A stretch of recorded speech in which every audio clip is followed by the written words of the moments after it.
I have a raven friend. So if you hear him,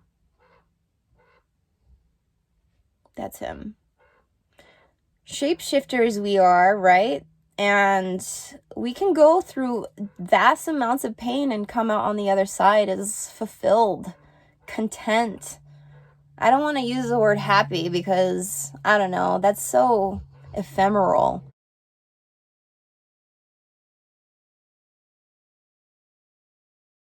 I literally met Darth Vader on my path. He was one of the darkest souls I've ever experienced, and he was actually like the precursor to me going and living in the forest because I lost faith in humanity. But this guy also told me something that was one of the biggest blessings ever, and it led me to true fulfillment in my own life. And he said, Danielle, the darkness that you see in me is a reflection of you. And I was like, you know what, Mr. Gaslighter, you think you can like cop out on your abuse? Which he was. But he was also giving me a key to the universe, because then and there I realized that he was not going to be able to take my power anymore. So from there, I've really just been like inspired by anything that like shakes the psyche, because that's really kind of what happened to me. I was able to observe like my own psychological breakdown, and this happened like years ago, and it was very transformative in the way that I got most of my gifts during that time.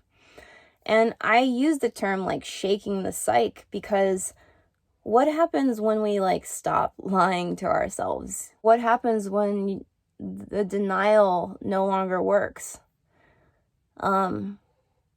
So confronting the mind, it's very powerful to do in the way that you can actually shift your entire experience of this life, of this universe, to the point where you observe reality different. I do think Carl Jung went through something similar, where he was able to observe himself and his mental processes as he was going through like his dark night. For someone like me, where my dark night of the soul, it lasted years, to the point where I was stripping down so many different layers of my mind and my psyche, to the point where it's almost like I was blown wide open into other parallels, and I was able to just grasp the nothingness of myself.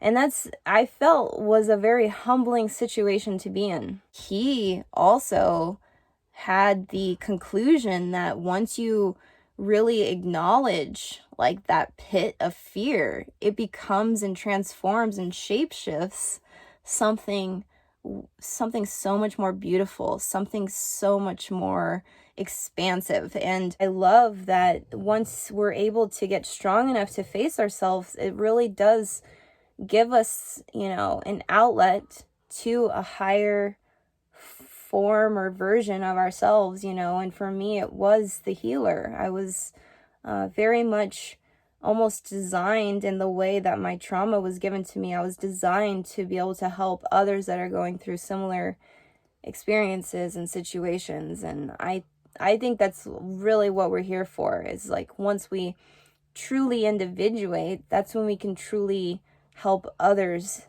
on their paths of self-acceptance and individuation. And that's fulfillment right there.